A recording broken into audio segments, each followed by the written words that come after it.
समय पहले की बात है। एक छोटे से गांव में शंकर नाम का एक किसान रहता था। गांव में शंकर की एक छोटी सी जमीन थी जिस पर वह खेती किया करता था। शंकर बहुत मेहनती था। उसी गांव में एक अमीर सेठ भी रहता था जिसका नाम सेठ सुदर्शन था। सेठ सुदर्शन बहुत लालची और निर्दयी था।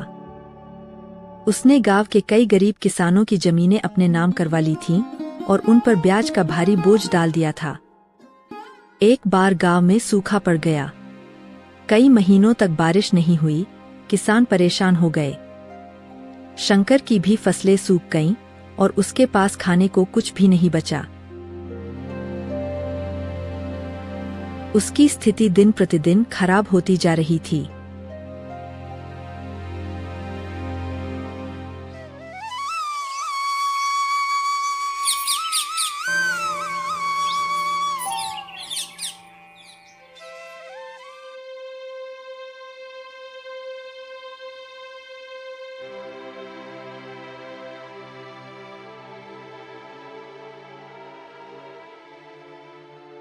भाई, इस साल तो बड़ी मुसीबत आ पड़ी है। हमारे सारे खेत सूख गए हैं। फसल का नामो निशान नहीं बचा। अब हम क्या करेंगे? हाँ शंकर, मेरी भी सारी फसल बर्बाद हो गई। बच्चों के खाने के लिए अनाज तक नहीं बचा है। समझ में नहीं आ रहा कि संकट से कैसे निपटें। हमें कुछ करना होगा वरना भूखे मर जाएंगे। मुझे लगता है हमें सेठ जी से मदद मांगनी चाहिए। हम किसानों की इस स्थिति के बारे में तो सेठ जी को भी पता जरूर होगा। चलो सेठ जी से बात करके देखते हैं, शायद वह हमारी कुछ मदद कर सके। शंकर भाई, सेठ जी के पास तो गलती से भी मत चले जाना। एक नंबर का लालची इंसान है। अभी हरिया ने कुछ दिन पहले ही सेठ जी से कुछ पैसा ब्याज पर उधार लिया था और उस सेठ ने हरिया का ब्याज इतना ज्यादा कर दिया कि वह चुका नहीं पाया और ब्याज ना चुका पाने के कारण उस सुदर्शन ने उसकी जमीन जब्त कर ली।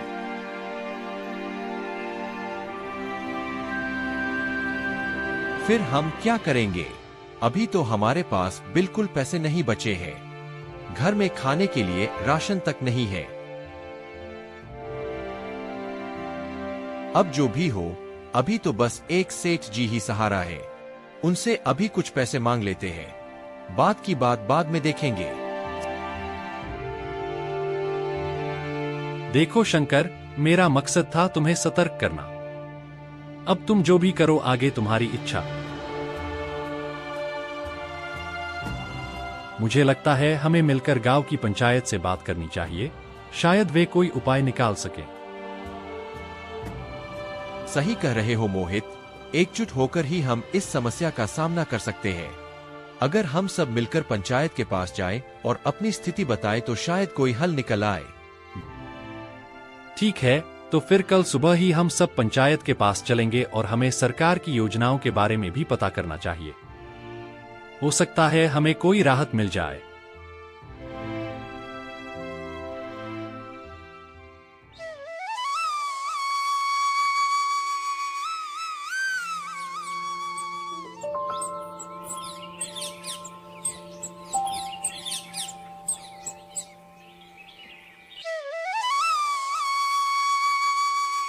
अगले दिन सभी किसान भाई मिलकर पंचायत पहुंचते हैं, मगर वहां पता चलता है कि अभी जमींदार साहब गांव में नहीं है, तो अभी 1 महीने तक गांव में कोई पंचायत नहीं हो सकती। यह सुनकर सभी किसान निराश मन से अपने अपने घर आ जाते हैं।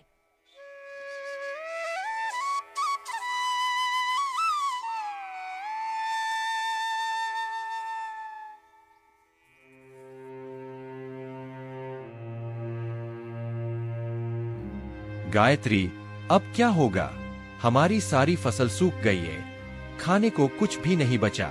हमें कहीं से मदद नहीं मिली तो हम भूखे मर जाएंगे। आप चिंता मत कीजिए। भगवान ने अब तक हमारी मदद की, आगे भी वह हमारी मदद करेंगे।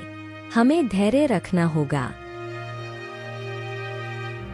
गायत्री, मैंने सेठ सुदर्शन से कर्ज लेने का सोचा है। शायद वही हमारी मदद कर सके, लेकिन मुझे डर है कि उनकी शर्तें बहुत कठोर होंगी। हाँ, मैं जानती हूँ कि सेठ सुदर्शन बहुत लालची है, लेकिन अभी हमारी स्थिति ऐसी है कि हमें कुछ न कुछ करना ही पड़ेगा। तुम सेठ सुदर्शन से बात कर लो, शायद कोई रास्ता निकल आए। ठीक है, मैं कल सुबह ही सेठ सुदर्शन के पास जाऊंगा। बस भगवान से यही प्रार्थना है कि वह हमें इस संकट से निकाल दे।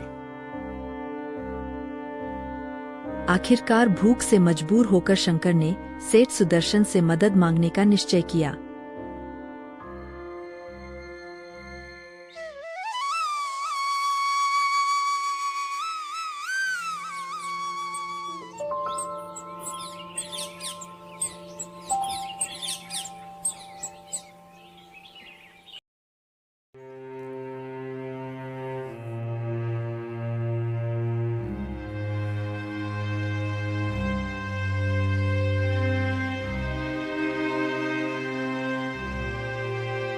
आओ आओ शंकर, क्या हाल है? सुना है तुम्हारी फसलें इस साल बुरी तरह सूख गई है। हाँ सेठ जी, इस साल सूखे के कारण हमारी फसलें पूरी तरह से नष्ट हो गई है। हमारे पास खाने को भी कुछ नहीं बचा। मैंने सोचा कि आपसे कुछ मदद मांगूं। मदद? हाँ, क्यों नहीं, लेकिन मदद के बदले में मुझे भी कुछ चाहिए। तुम्हारे पास देने के लिए क्या है? सेठ जी, मेरे पास देने के लिए कुछ भी नहीं है, लेकिन मैं वादा करता हूँ जैसे ही मेरी फसल उपज जाएगी, उन फसलों को बेचकर आए पैसों से मैं सबसे पहले आपसे लिया कर्ज भर दूंगा। देखो भाई शंकर, ब्याज का मतलब होता है कि तुम्हें कुछ न कुछ मेरे पास गिरवी रखना होगा। तुम्हारे पास तुम्हारी जमीन तो है, वह तुम मुझे गिरवी रख दो और बदले में ब्याज पर पैसे ले लो। ठीक है सेठ जी, जब तक मैं आपका पैसा नहीं लौटा देता, मेरी जमीन आपके पास बंधक रहेगी। अच्छा ठीक है, तुम इस पेपर पर साइन कर दो। जब तक तुम मेरा पूरा कर्ज नहीं चुका देते, तब तक तुम्हारी जमीन मेरे पास बंधक रहेगी, और अगर तुम कर्ज नहीं चुका पाए तो यह जमीन मेरी हो जाएगी। जी सेठ जी, मैं वादा करता हूँ कि मैं मेहनत करूंगा और जल्द ही आपका कर्ज चुका दूंगा। शंकर उन कागजों पर अंगूठा लगा देता है।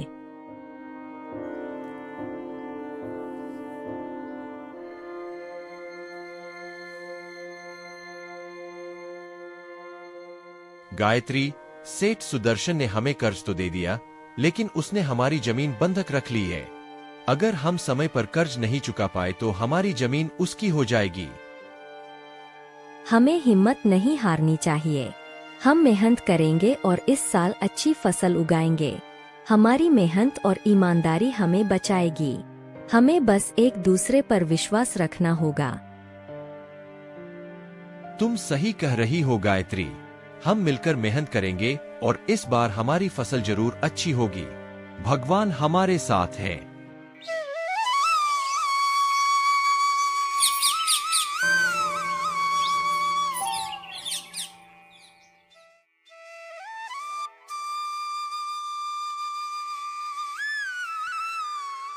अगले दिन से ही शंकर खेतों पर कड़ी मेहनत करने लगता है। कुछ ही महीनों में शंकर की पूरी फसल पककर तैयार हो जाती है। देखो गायत्री, हमारी फसल कितनी अच्छी हुई है। अब हम सेठ सुदर्शन का सारा कर्ज चुका सकेंगे। हाँ जी, फसल तो हमारी बहुत ही अच्छी हुई है। हम आज से ही कटाई का काम शुरू कर देंगे और जल्दी से सारी फसलों को बेचकर आए पैसों से सबसे पहले सेठ जी के पैसे वापस करके अपनी जमीन छुड़ा लेंगे। शंकर ने भी अपनी फसलों को बेचकर अच्छा मुनाफा कमाया और अब वह वक्त आ गया था जब शंकर को सेठ जी से लिया कर्ज चुकाना था और अपनी जमीन को सेठ जी के पास से छुड़वाना था। गायत्री, फसलों को बेचकर हमें काफी अच्छा मुनाफा हुआ है। मैंने कहा था ना, हमारी मेहनत और ईमानदारी हमें बचाएगी। अब चलो जल्दी से सेठ का कर्ज चुकाकर अपनी जमीन वापस ले आए। दोनों सेठ सुदर्शन के घर जाते हैं। सेठ जी, यह लीजिए आपके पैसे। जो मैंने आपसे कर्ज लिया था, उसका पूरा ब्याज मिलाकर ये पैसे हैं। अब आप हमें हमारी जमीन वापस कर दीजिए। यह तो बहुत ही कम पैसे है। तुम्हारा कर्ज अब पहले से भी ज्यादा हो गया है, क्योंकि तुमने समय पर ब्याज नहीं चुकाया। अब तुम्हें और मेहनत करनी होगी। पर सेठ जी, आपने तो कोई निश्चित तारीख नहीं बताई थी। आपने तो कहा था कि जब पैसे आ जाए तो तुम यह जमीन छुड़वा सकते हो, और अब आप कह रहे हैं कि हमने समय पर ब्याज नहीं चुकाया।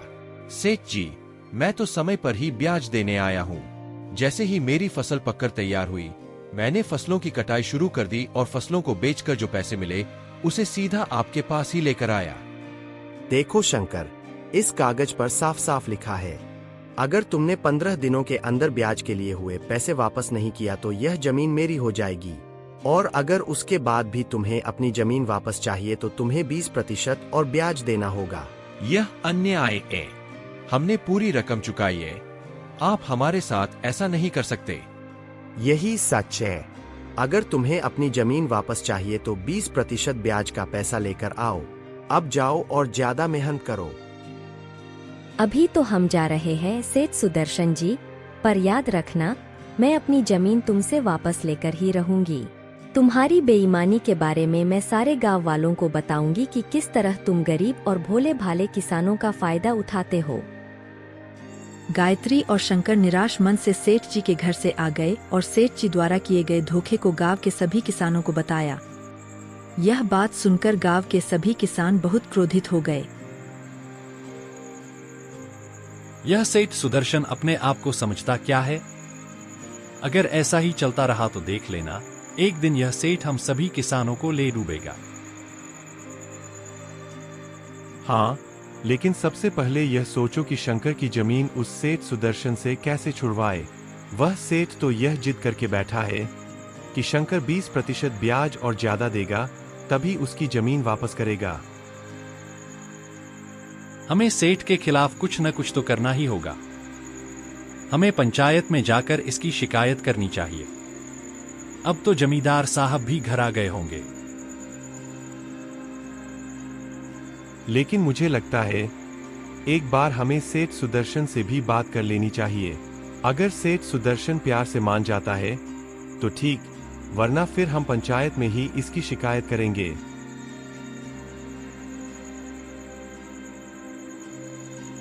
सभी किसान मिलकर सेठ सुदर्शन के पास पहुंच जाते हैं। सेठ सुदर्शन जी, आपने शंकर की जमीन को क्यों हड़प रखा है?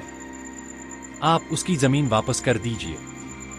आपको शंकर ने जब सारे पैसे दे दिए हैं तो आप उसकी जमीन वापस क्यों नहीं कर रहे हैं? तुमसे किसने कहा कि शंकर ने सारे पैसे वापस दे दिए हैं? शंकर ने बस कुछ पैसे वापस दिए हैं, बाकी ब्याज के पैसे देने अभी बाकी है। जब तक वह पैसे मेरे हाथ में नहीं आते, शंकर की जमीन वापस नहीं मिलेगी। देखिए सेठ जी, इतना तो हमें भी पता है कि आप ब्याज पर पैसे देने के बदले हम गरीब किसानों को बहुत भारी लूटते हैं। अगर आप शंकर की जमीन सीधे सीधे वापस नहीं करेंगे तो हम पंचायत में जाएंगे, और अगर एक बार आपका नाम हमने पंचायत में दे दिया तो आपको भी पता है कि पूरे गांव में आपकी कितनी बदनामी होगी। तो आप सीधे सीधे अगर शंकर की जमीन वापस कर सकते हैं तो कर दीजिए, वरना हम पंचायत में जाएंगे। पंचायत का नाम सुनकर सेठ सुदर्शन थोड़ा घबरा जाता है। अगर यह बात पंचायत तक पहुंच गई तो पूरे गांव में मेरी बहुत बदनामी होगी। नहीं नहीं, मैं ऐसे होने नहीं दे सकता। लगता है इस शंकर की जमीन वापस करनी ही पड़ेगी। एक काम करता हूँ, इसकी जमीन वापस कर ही देता हूँ। कम से कम गांव में मेरी इज्जत तो बनी रहेगी। अरे किसान भाइयों, इतना क्यों नाराज होते हो? एक जमीन ही तो है। ठीक है शंकर, मैं तुम्हारी जमीन तुम्हें वापस करता हूँ और तुम्हें अब कोई ब्याज देने की भी जरूरत नहीं है। तुम्हारा ब्याज मैंने माफ कर दिया है। इस घटना ने शंकर को सिखाया कि मेहनत और ईमानदारी से हर मुश्किल को पार किया जा सकता है। साथ ही गांव के लोगों ने भी सीखा कि एकता में बल होता है। शंकर और उसका परिवार अब खुशी खुशी अपने खेतों में काम करते हैं और गांव के लोग भी मिलकर एक दूसरे की मदद करते हैं।